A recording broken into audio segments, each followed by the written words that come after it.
Mari kita berdoa.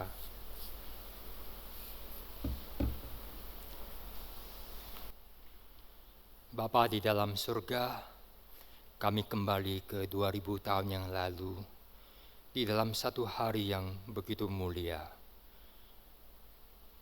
Inilah saat kami boleh terhubung dengan Engkau, di mana kami boleh mengingat segala cinta kasih Tuhan.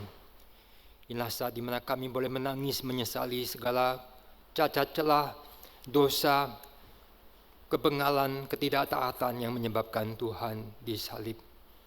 Tuhan mengalami derita yang bahkan kami tidak paham betapa berat menanggung dosa seluruh dunia. Tapi ini juga menjadi saat kami menangis dalam sukacita, dalam satu syukur, keharuan. Bagaimana Engkau mau mencintai kami, manusia yang tidak layak. Oleh karena itu Tuhan, kasih-Mu yang agung, kasih-Mu yang menyelamatkan, penembusan-Mu yang sangat berkuasa, membentuk kami, mengubah kami, tidak lagi menjadi sama, tapi boleh diubah kami serupa dengan Engkau. Inilah hari kami beribadah, di mana kami ingin mempersembahkan hati kami. Kami ingin sekali lagi disegarkan oleh kasih-Mu, kebenaran-Mu, untuk menaklukkan hidup kami, untuk dipersembahkan kepada Tuhan, agar kami tidak mengikuti dunia.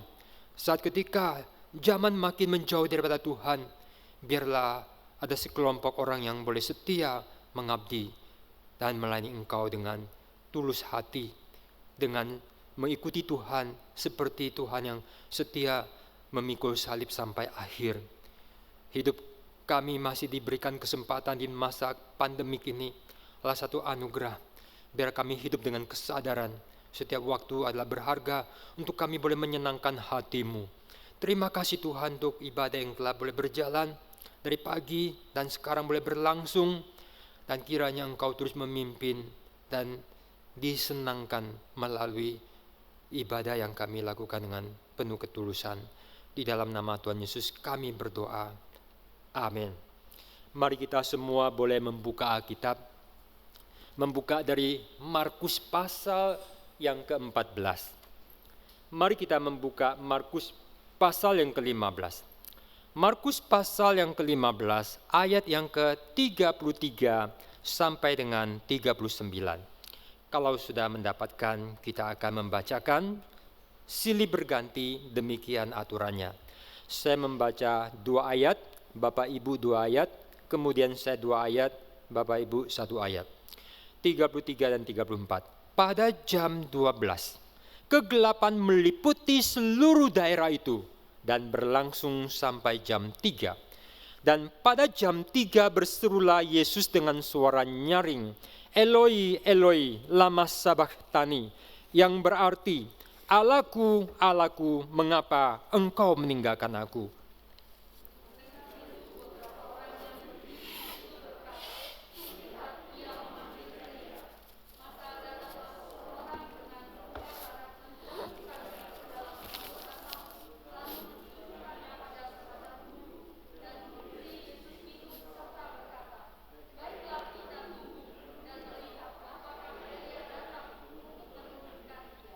Lalu berserulah Yesus dengan suara nyaring dan menyerahkan nyawanya.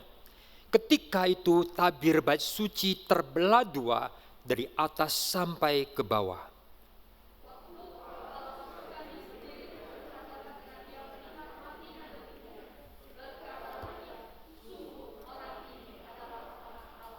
Sekian jauh pembacaan firman, berbahagialah kita yang membaca, merenungkan firman Tuhan dalam kehidupan kita.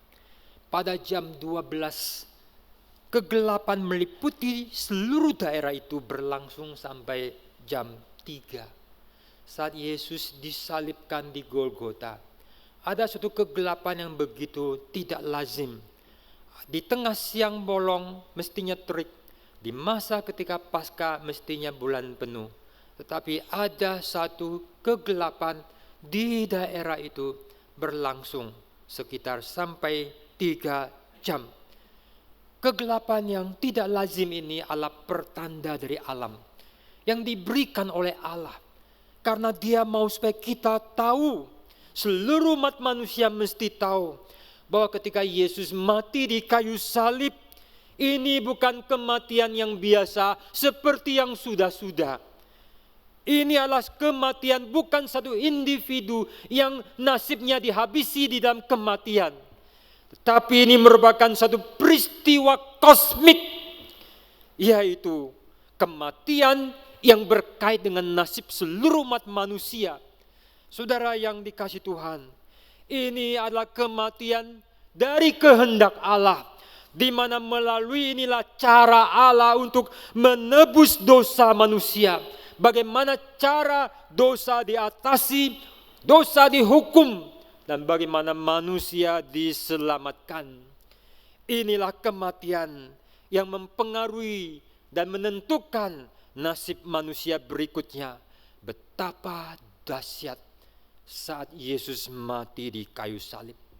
Saudara, Alkitab mencatat bahwa berbicara tentang hari Tuhan. Hari Tuhan adalah sesuatu yang sangat dahsyat. Berkali-kali Alkitab menyebutkan tentang hari Tuhan. Apakah hari Tuhan itu?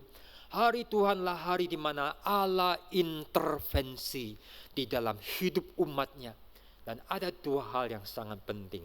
Yang pertama, penghukuman. Yang kedua adalah penyelamatan. Yang pertama, saudara, hari Tuhanlah hari di mana Allah akan menghukum bumi dan membalaskan kejahatan setiap orang. Sehingga di dalam banyak ayat firman Tuhan, khususnya dalam perjanjian lama, disebutkanlah hari itu disebut sebagai hari yang penuh huru-hara, hari penghukuman, hari pembalasan, hari malapetaka, hari yang gelap gulita, hari kemurkaan Tuhan. Saudara, begitu dahsyatnya hari itu sehingga disertai pengalaman peristiwa kosmik seperti langit dan bumi goncang dan juga langit menjadi sangat gelap. Satu fenomena kosmik yang mau menyatakan manusia tidak bisa tidur atau ngantuk. Tapi perhatikanlah, perkara besar sedang Tuhan kerjakan. Dan tindakan Tuhan itu selalu tidak bisa dilawan. Dan bagi mereka yang dikenai hari Tuhan sebagai penghukuman, itu adalah hari kecelakaan. Bagi orang yang tidak percaya, itulah hari yang mengerikan. Lebih baik mereka ditimpa bukit dan mati. Hari Tuhan itu begitu dahsyat sampai menyebabkan terjadinya satu era yang baru, zaman yang baru. Saudara, betapa dahsyatnya hari Tuhan. Tetapi itu pertama adalah penghukuman. Tetapi yang kedua juga adalah penyelamatan. Di mana Tuhan memberikan janji kepada umatnya. Satu pemulihan, pembebasan. Dan mereka dibangun kembali. Dibutuhkan satu ketelitian untuk kita melihat masing-masing gambaran. Hari Tuhan itu di dalam konteks apa ketika berbicara. Tapi saudara, hari ini saya mau berbicara yang lain.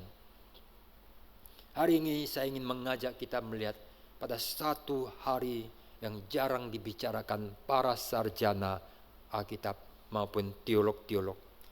Satu hari yang disebutkan di dalam Mazmur 118 ayat yang ke-24. Satu ayat hari Tuhan yang para anak sekolah minggu dan guru sekolah minggu sangat kenal.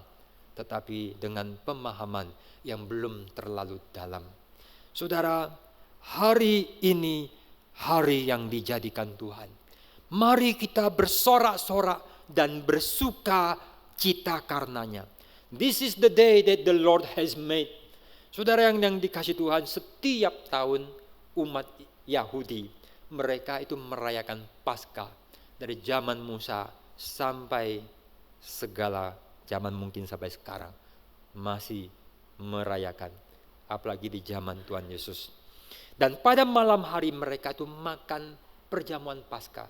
Itu sesuatu yang wajib dilakukan oleh orang yang beribadah, orang yang saleh. Dan secara ritual mereka itu menyanyikan Mazmur. Mazmur 113 sampai 118 yang disebut sebagai Mazmur Haleluya. Saudara, menurut Misna, Maka sebelum mereka makan perjamuan Paskah, mereka nyanyikan Mazmur 113 dan 114. Dan setelah makan, mereka menyanyikan Mazmur yang 115 sampai 118. Di dalam Markus pasal 14, ayat yang ke-26, di sana firman Tuhan memberitahu kepada kita, sesudah mereka menyanyikan nyanyian pujian, pergilah mereka ke Bukit Zaitun. Tuhan Yesus telah menyelesaikan makan perjamuan terakhir dan melakukan institusi perjamuan kudus, pergi ke Taman Getsemani. Dan mereka setelah makan menyanyikan nyanyian pujian yang adalah Mazmur Haleluya, yang secara ritual selalu dinyanyikan. Dan saya yakin Tuhan Yesus bersama muridnya juga menyanyikan, "This is the day that the Lord has made." Ini hari yang dijadikan Tuhan. Yang anak sekolah minggu nyanyi dengan gembira dan ringan. Tetapi pada saat itu hanya Yesus yang mengetahui. This is the day. Saatku belum tiba, ada yang bisa membunuh saya. Tetapi waktunya tiba, dia mengatakan saatnya tiba bagi anak manusia untuk dimuliakan. Dan ketika satu tiba, Yesus berkata, "Bapa, lalukanlah aku dari saat itu." Tidak, karena untuk saat inilah aku datang. Yohanes dengan jelas memberikan teologi waktu, teologi saat, the hour. Waktu, saat. Apakah saat itu? Satulah cawan itu yang jikalau boleh dilakukanlah daripadaku, yaitu secara manusiawi, di dalam natur manusia, Yesus ingin itu dilakukan. Karena itu begitu berat, seluruh hukuman dosa ditimpakan kepada dirinya. Tapi pergumulan Yesus bukan pergumulan seperti kita yang berdosa, tetapi bagaimana supaya dihindarkan daripada satu penderitaan begitu berat. Tetapi dia mengatakan, "Not my will, but thy will be done." Saudara, hari Yesus disalib, di dalam perhitungan penanggalan orang Yahudi, dimulai dari sore sampai sore, itu 1 hari, beda dengan kita. Maka setelah persiapan makan Paskah, malamnya mereka makan. Lalu kemudian perjamuan terakhir, institusi daripada perjamuan kudus. Lalu pergi ke Bukit Zaitun, lalu kemudian ditangkap, lalu diadili, disiksa, disesa, lalu disalibkan sampai sorenya. Ini 1 hari, dari sore sampai sore. Inilah 1 hari yang penuh dengan makna. 2 minggu lalu berturut-turut kita membahas tentang bagaimana Tuhan Yesus membasuh kaki murid. Saatnya tiba, dia tahu. Inilah hari, 1 hari itu, di mana diisi dengan begitu luar biasa, di mana Yesus pada puncaknya akan mati, yang kita kenal sebagai Jumat Agung. Saudara, ini adalah hari yang dijadikan Tuhan. This is the day that the Lord has made. Inilah hari yang teragung dari seluruh hari, the day of days. Dari Adam pertama diciptakan sampai kiamat, tidak ada hari seperti itu. Ada banyak hari-hari penting yang lain, tetapi ada 1 hari, satu-satunya yang berbeda dari semua hari, yang khusus dijadikan Tuhan. Ketika manusia berdosa, Allah menetapkan hari itu, satu hukuman begitu besar akan dijatuhkan, yang seperti dikatakan dalam hari Tuhan, hari malapetaka, hari huru-hara, hari pembalasan, dengan segala fenomena kosmik yang luar biasa, di mana begitu dahsyat, begitu brutal, begitu berdarah-darah. Pada Jumat Agung ditimpakan pada Yesus karena dosa kita. Karena seluruh dosa kita dikumpulkan di dalam dirinya. Yesus yang tidak takut kepada kematian, dia membangkitkan orang mati. Yesus yang tidak takut pada Pilatus dan tidak berdaya, dia yang mengendalikan. Yesus tidak takut pada Herodes, Yesus tidak takut pada setan-setan yang takut sama Yesus. Apa yang Yesus takutkan? Kenapa di dalam satu waktu Yesus begitu gentar, berdarah, cucur, dari tubuhnya. Mengapa dia begitu takut? Apakah dia kalah dari Sokrates? Dia tidak takut pada apapun. Kita yang tidak mengerti apa yang dia takutkan. Bagaimana seluruh dosa umat manusia akan dijatuhkan ke atas dirinya. Saudara, di atas kayu salib dia berteriak, Eloi, Eloi, lama sabachthani. Allahku, Allahku, mengapa engkau meninggalkan aku? Nah, puncak dari seluruh derita yang sebelum waktunya tiba, dia sudah tahu anak manusia akan pergi ke Yerusalem. Dan dia akan disiksa, dia akan dimatikan di tangan orang durhaka. Pengetahuan seringkali adalah penderitaan. Tidak banyak tahu, kadang lebih baik. Tahu-tahu sudah mati. Tetapi mengetahui dari awal segala kesulitan bagi sebagian orang setengah mati. Yang masuk Khwamia, pergi Khwamia. Lalu dikatakan tahun kapan dia akan mati. 20 tahun, 30 tahun sebelum mati, dia sudah ketakutan mati. Dan mungkin ada yang setelah waktunya tiba, dalam anugerah Tuhan tidak mati. Kadang orang itu mati karena takut daripada karena penyakit. Saudara, Yesus sudah tahu semua. Dan dia begitu menderita. Dari sejak lahir, derita, dosa, perlakuan orang lain telah menyusahkan dirinya. Lalu sampai pada puncaknya bagaimana dia mengalami derita begitu berat, menghadapi pengkhianatan muridnya. Saudara pernah gak dikhianati? Sakitnya luar biasa. Yesus ditinggalkan murid tersendiri. Dia yang justru membela, melindungi mereka. Dia lalu disangkal oleh Petrus dengan sumpah, aku tak kenal orang itu, sebut nama pun tidak. Betapa menyakitkan. Saudara, bagaimana kita melihat dia dibenci, ditolak oleh bangsanya, oleh pemimpin rohani yang setiap hari membuka Alkitab, yang menjunjung tinggi dan memanggil Tuhan dengan puji-pujian. Tetapi yang justru ketika dia datang justru menolak dia. Dia dihukum mati oleh Pilatus yang begitu pengecut dan tidak menetapkan kebenaran dan keadilan. Bagaimana dia diperlakukan dengan tidak adil, dengan trik, dengan segala macam cara-cara kekejian, pemfitnahan, disesat, dipukul, sudah bukan seperti manusia. Dia diperlakukan dengan begitu jahat, dihina, diolok, diperlakukan dengan tidak baik. Mahkota duri yang begitu dahsyat itu bagaimana menimpa kepalanya. Saudara bisa membayangkan mahkota duri yang begitu kasar, begitu dalam, menusuk. Saya mengerti apa itu duri. Karena di tangan saya bertahun-tahun ada satu duri. Di kepala Yesus di tempat saraf-saraf ketika dia dalam kondisi siksaan, kurang tidur, sudah mengalami akan dehidratasi dan sebagainya. Kita lihat setiap denyutan daripada nadinya itu seperti bum, bum, dan menekan batin, fisik, semua menimpa dia.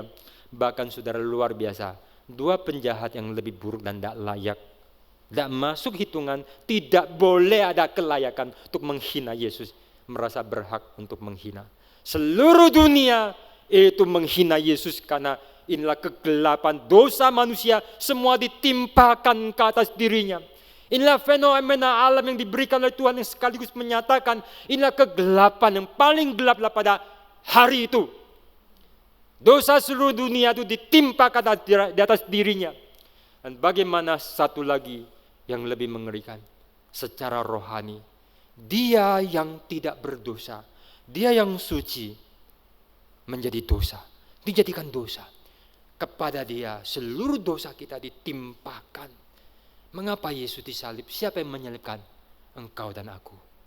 Were you there when they crucified my Lord? Lagu ini aneh tapi ajaib.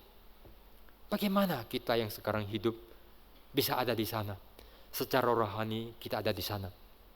Kita lah penyebab Yesus disalibkan.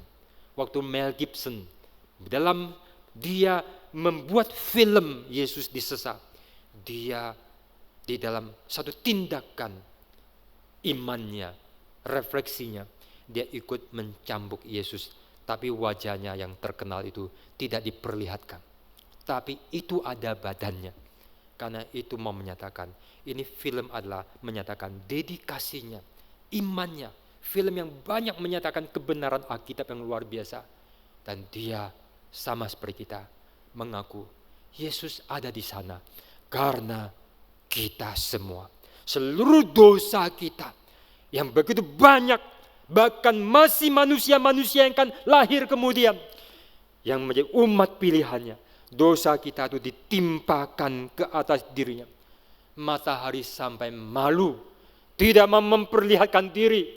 Karena kotoran dunia, kotoran manusia begitu luar biasa. Dan di atas kayu salib itulah Yesus ditinggal. Saudara, saya punya saudara. Mereka buka toko meracang. Dia seorang perempuan usianya sama dengan saya.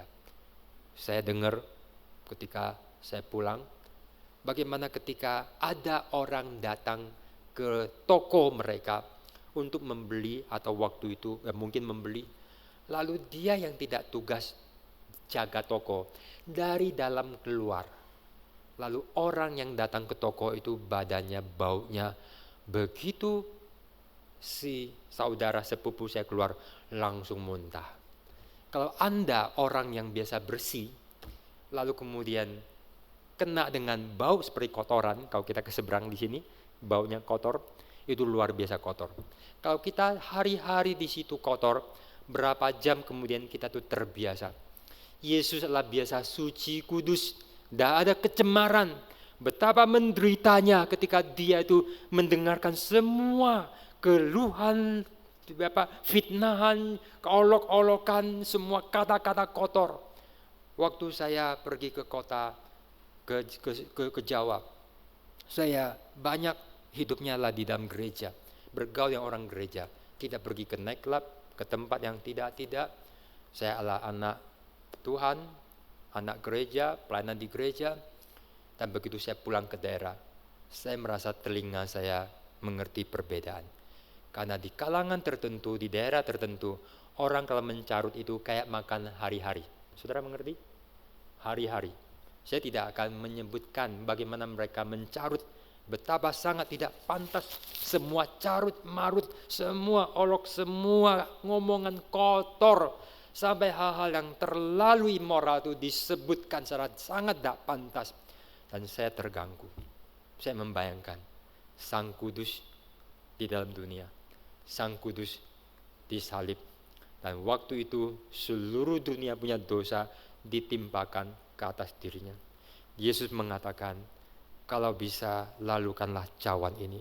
Dia gentar, darah bercucuran. Itulah sesuatu yang menyatakan di dalam dirinya seperti ada apa yang pecah. Satu stres yang begitu luar biasa. Bagaimana Yesus yang begitu berani, yang punya hidup yang memberi orang hidup, yang memiliki kuasa ilahi, yang tidak bisa dikalahkan oleh apapun. Iblis maut dikuasa di dalam tangannya. Bagaimana dia bisa takut? Inilah cawan murka yang atas dirinya dia harus menanggung. Kegelapan itu adalah kosmik. Itu Allah menyatakan dia sedang menanggung seluruh hukuman dosa kita. Karena aku, karena engkau, Yesus disalibkan. Betapa luar biasa. Apa yang telah Tuhan lakukan bagi kita. Saudara, jangan pernah kita mengatakan Tuhan tidak mencintai kita. Di dalam kesulitan kita yang remeh-temeh, kadang kita merasa kita tuh paling menderita. Kadang kita menyalahkan Tuhan. Tetapi pernah di Golgota, di Bukit Kalvari, Juru Selamat kita menanggung satu siksaan, deraan, penderitaan, kematian neraka yang tak terbayangkan. Dia mengalami itu bagi kita. Saudara, betapa besar cinta Tuhan bagi kita sehingga dia mau berkorban bagi kita. Secara manusia, dia juga adalah satu tubuh yang tidak ingin menderita, tetapi demi kita dia menanggung. Saudara, Tuhan mengasihi kita dengan pengorbanan begitu luar biasa, sampai dia rela mengalami penderitaan yang paling parah, paling menyakitkan. Kadang kita mengalami kesusahan. Sebagian orang di dalam dunia penuh hidupnya begitu jahat. Manusia tidak ada yang mau mati. Kalau bisa orang lain mati, aku hidup. Ada penjual-penjual, pencari orang-orang, human trafficking. Organ diambil untuk dijual, untuk ginjal, untuk jantung, untuk hati, untuk semua, untuk memperpanjang hidup orang. Orang mengorbankan orang lain untuk hidup. Tetapi ada satu yang mengorbankan diri untuk orang lain, untuk kita, untuk hidup. Tahukah berapa susahnya itu? Pernahkah engkau kematian anak? Betapa menyakitkan. Tuhan harus memberikan anaknya yang terbaik. Kalau kita punya banyak anak, satu anak dikorbankan. Anda mampu tidak? Tidak. Kalau Anda punya anak yang baik, itu kemudian mati, Anda sayang. Kalau bisa Anda yang mati. Kalau Anda punya anak satu-satunya yang terelok, terbaik, engkau akan sakit, engkau akan merintih, engkau akan susah. Itulah betapa besarnya cinta Tuhan bagi kita. Kita tidak bisa mengerti betapa Tuhan mencintai kita itu adalah sesuatu yang keajaiban. Tuhan mengasihi kita, orang yang begitu berdosa. Sehingga tadi saudara begitu kita memulai ibadah, saya sudah menjadi sangat terharu. When I survey the wondrous cross on which the Prince of Glory died, my richest gain I count but loss, and pure contempt on all my pride. Selesai. Kalau kita datang ke salib, melihat pengorbanan Tuhan, seluruh ego kita harus turut disalib. Tidak ada yang dapat kita banggakan, kecuali kita boleh bermegah di dalam Tuhan kita, Yesus Kristus. Ayat 35 dan 36. Mendengar itu beberapa orang yang berdiri di situ berkata, lihat, ia memanggil Elia. Maka datanglah seorang dengan bunga karang, mencelupkannya ke dalam anggur asam, lalu mencucukkannya pada sebatang bulu dan memberi Yesus minum, serta berkata, baiklah kita tunggu dan melihat apakah Elia datang untuk menurunkan dia. Orang yang melihat tidak mengerti. Bagaimana bisa mereka mengerti? Segala zaman tidak mengerti. Orang Kristen pun tidak mengerti, apalagi orang-orang non-Kristen. Orang yang hadir di situ pikir Yesus meminta panggil Elia. Padahal yang terjadi adalah sesuatu yang tidak masuk akal. Bagaimana dia ditinggalkan oleh Allah Bapa. Salib adalah skandal. Bagaimana ada Tuhan yang bisa mati. Bagi orang Kristen, anak-anak dari kecil anak Kristen, Tuhan Yesus mati di salib bagi kita, bagi orang berdosa. Kita tidak pikir. Tapi adalah kalimat yang secara logika bertentangan. Bisakah Allah mati? Tidak. Allah tidak bisa mati. Bagaimana orang Kristen percaya kepada satu Tuhan yang bisa mati, anak Allah, Allah yang inkarnasi? Itu omong kosong. Tidak mungkin. Tetapi ini yang terjadi. Apa yang Tuhan lakukan bagi kita lah sesuatu anugerah, mujizat yang luar biasa, yang tak terbayang, yang tidak bisa dipikirkan manusia, yang tidak bisa dikarang oleh manusia. Tetapi Martin Luther mengajak kita memberi pengajaran yang begitu penting. Ketika dia mengajarkan kita pada teologi salib. Waktu kita memandang pada Yesus yang tersalib, kita menjadi tersandung. Bagaimana Tuhan bisa mati? Itu tak mungkin. Bagaimana yang tak terbatas bisa mati sebagai yang terbatas? Bagaimana dia yang adalah Tuhan yang punya hidup yang selama-lamanya kekal bisa menjadi fana? Tidak mungkin. Tapi waktu kita dengan iman memandang, tiba-tiba kita melihat yang disalib bukan Yesus, tapi aku, kamu. Karena itu bukan tempat dia, itu tempat kamu dan aku. Benar saudara? Itu bukan tempat Yesus, itu tempat kita. Kita lah yang di sana. Dan dia menggantikan kita. Dia yang Allah menjadi manusia. Dia yang hidup kekal menjadi mati untuk memberi kita hidup. Dia yang tidak terbatas menjadi terbatas dalam satu waktu supaya kita boleh dibawa ke dalam kekekalan. Waktu itu kita tidak bisa berteologi dengan logika, kesombongan. Tapi kita berteologi dengan lutut, dengan devosi, dengan ibadah. Hanya bisa mencucurkan air mata, lalu menaruh hati kita. di dalam penyesalan, kerendahan, betapa ajaibnya bagaimana Allah mau mencintai ciptaan yang begitu bandel, ciptaan yang begitu tidak terima kasih, ciptaan yang begitu tidak benar, tidak setia, yang selalu mendukakan hati Tuhan. Tetapi inilah yang terjadi. Dia menggantikan kita, mati menembus kita. Allah di dalam matematiknya itu adalah sangat-sangat gagal secara hitungan manusia. Bagaimana dia memberikan putra sorga, Allah yang tak terbatas, untuk menyelamatkan kita cacing-cacing akan puntung-puntung berasap yang sudah mau padam, sangat tidak layak. Saya kadang mengatakan satu kalimat yang harus saya mengatakan maaf, Allah bodoh di dalam perhitungannya.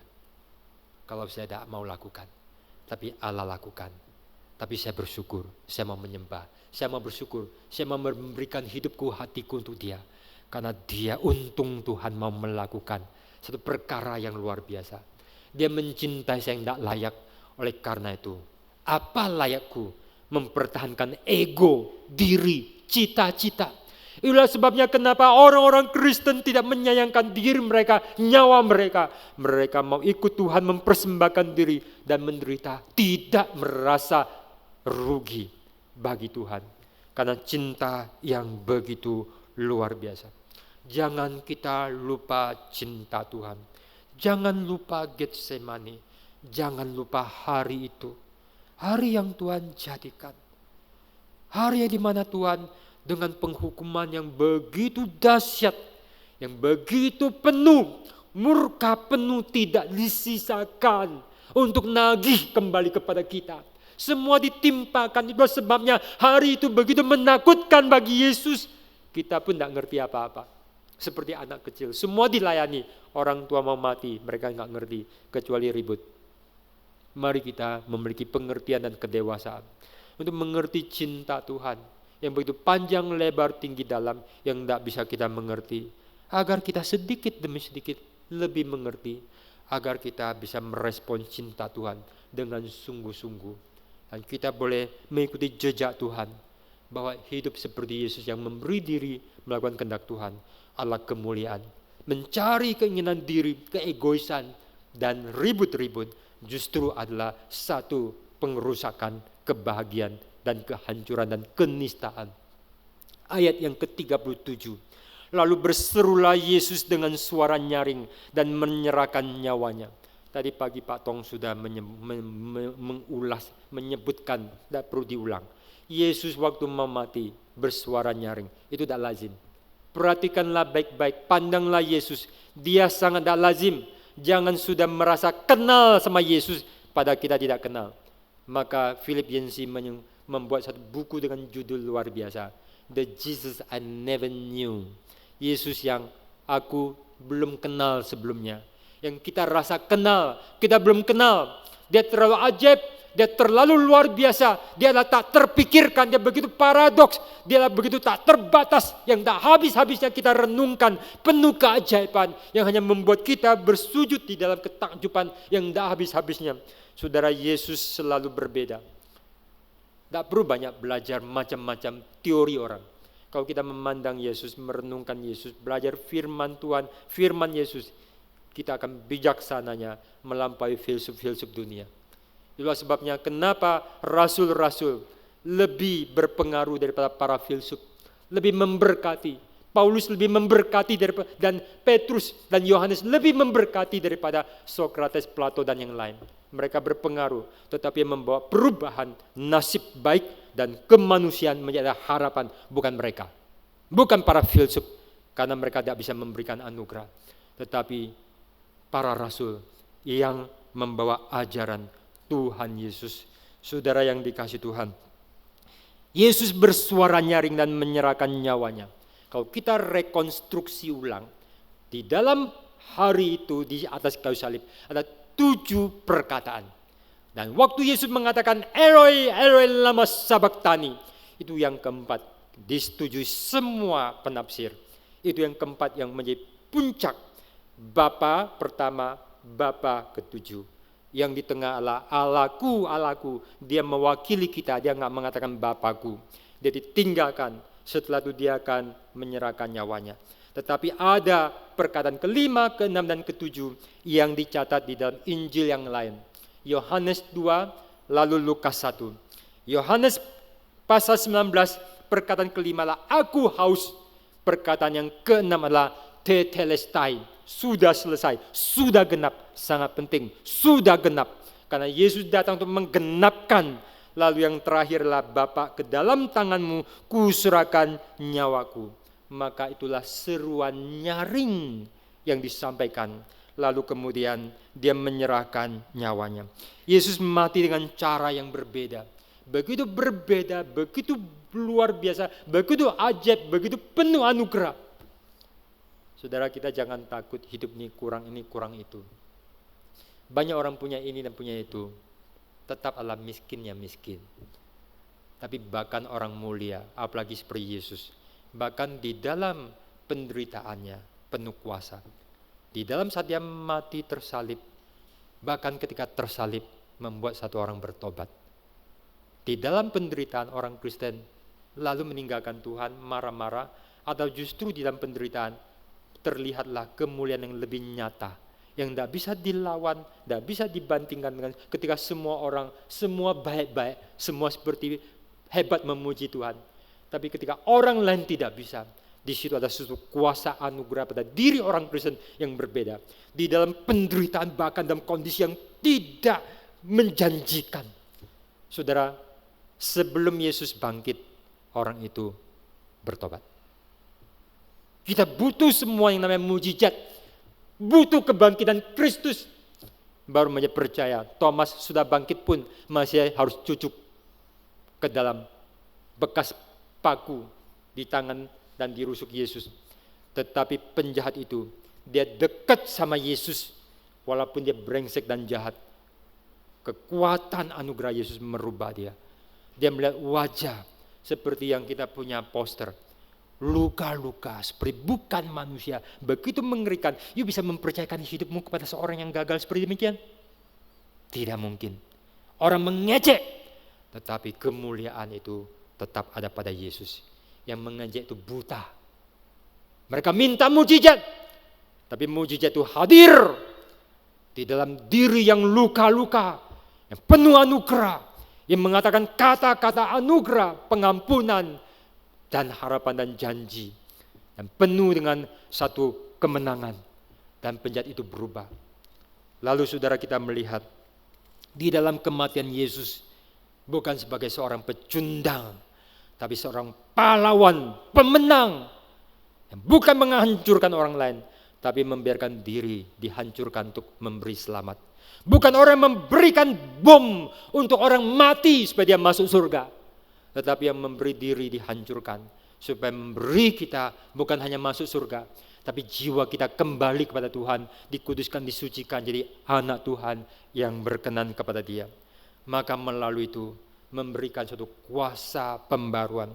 Saudara, kita lihat apa yang terjadi. Kembali tabir bait Allah dikatakan terbelah. Fenomena kosmik. Sesuatu yang terjadi. Bahkan Matius mencatat bahwa kuburan terbuka dan orang kudus, orang saleh masuk ke dalam Yerusalem. Ini mau menyatakan kembali sekali lagi. Tuhan mau kita tidak melihat kematian Yesus itu biasa.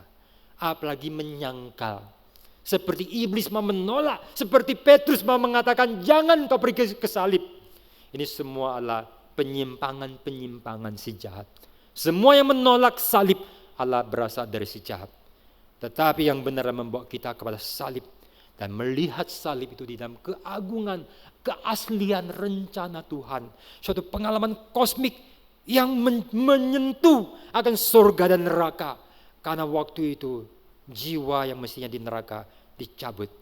Jiwa yang mestinya di neraka dipindahkan ke surga. Itulah umat pilihan. Dan dunia menjadi berpengharapan. Karena kematian Yesuslah kematian yang bukan nasib dia pribadi. Dia tidak perlu datang dan mati. Dia datang untuk mati untuk kita. Untuk membawa perubahan bagi nasib seluruh umat manusia. Lalu saudara, apa yang terjadi? Ketika dia membawa tubuhnya sebagai persembahan imam besar agung di dalam peraturan Melkisedek, membawa satu domba Paskah yang tidak bercacat, yang seumur hidupnya tidak ada kesalahan satupun dari seluruh umat manusia, hanya satu anak manusia yang sejati.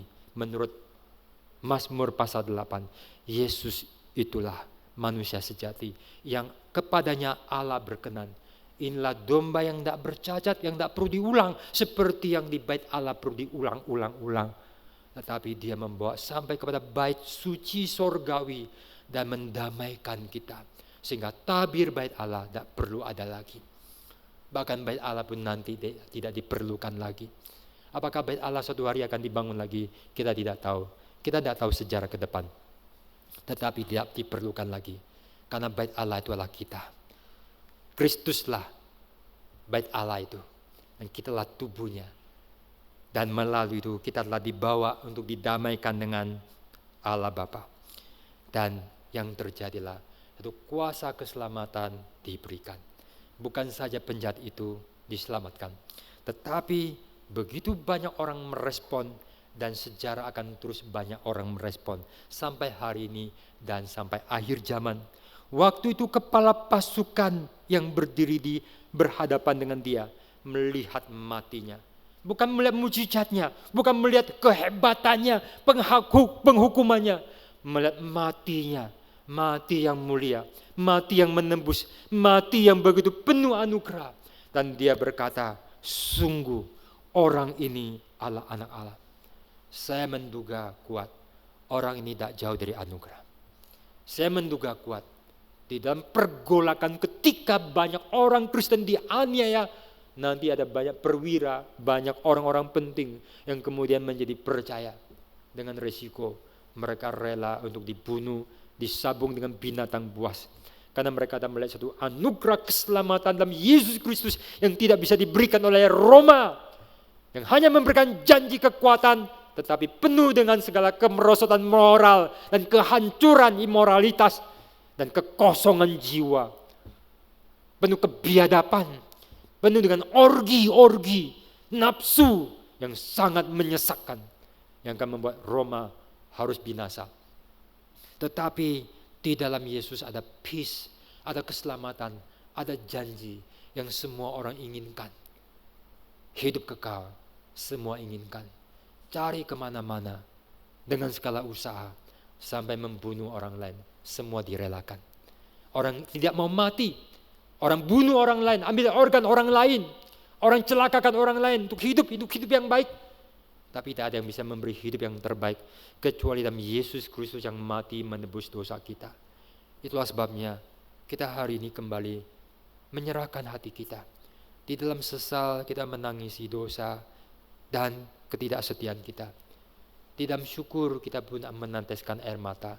Kita telah menerima kasih teragung, keselamatan terindah. Kita tidak bisa mendapatkan ini dari manapun. Tidak ada satu orang, tidak ada satu negara, tidak seorang hebat manapun bisa memberikan apa yang paling kita butuhkan. Keselamatan, damai sejahtera, jaminan hidup kekal di dalam diri Yesus Kristus. Mari kita masuk di dalam doa. Bolehkah kita bersama-sama memainkan alat musik? Were you there when they crucified my Lord?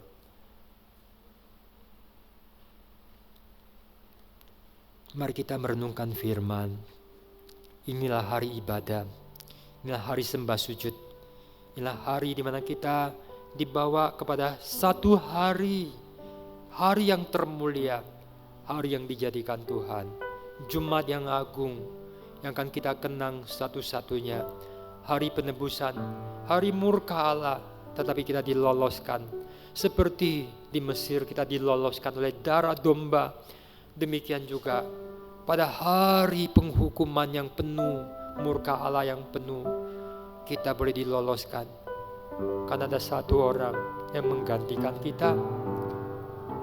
Paulus berkata, jikalau satu orang sudah mati bagi semua, maka kita semua tidak lagi hidup bagi diri kita. Amin. Kita hidup bagi Dia. Hidup kita bagi Dia. Segala sesuatu bagi Dia. Dia begitu mencintai kita sehingga seakan-akan segala sesuatu bagi kita, pada Dia Allah, kita tidak layak. Oleh karena itu, sekaranglah kita boleh merespon firman yang mengatakan, Tuhan, sekarang segala-galanya lah untukmu. Kalau kami jatuh cinta, kami bisa mengatakan, everything is you, my love. Sekarang kita mau mengatakan kepada our great love, our great lover, Tuhan kita Yesus Kristus, yang kita puja, kita cinta lebih dari apapun, bahkan dari nyawa kita, segala harta, kemegahan kita. Mari kita mempersembahkan hati kita kepada Dia.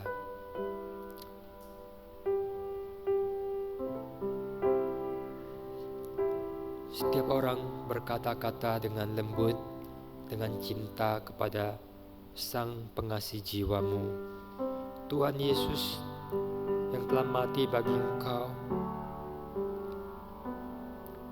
Dialah penyebab, kitalah penyebab Dia mati di salib, begitu susah, penuh sengsara. Persembahkanlah hatimu, mengakulah atas segala dosa, keegoisan, ketidaksetiaan. Biar hari ini seakan-akan secara rohani kita sedang berjalan ke depan di atas mezbah. Semua dosa kita boleh dibakar. Kita mempersembahkan diri kita, satu tubuh yang hidup, untuk boleh menyenangkan hati Tuhan. Kalau Dia sudah mati bagi kita, sekarang kita hidup bagi Dia. Manusia lama kita sudah mati, sekarang kita hidup hanya bagi Tuhan, meninggikan Kristus, melayani Dia. Kita tidak perlu takut pada kematian, karena kita telah diberikan satu janji, kepastian hidup kekal.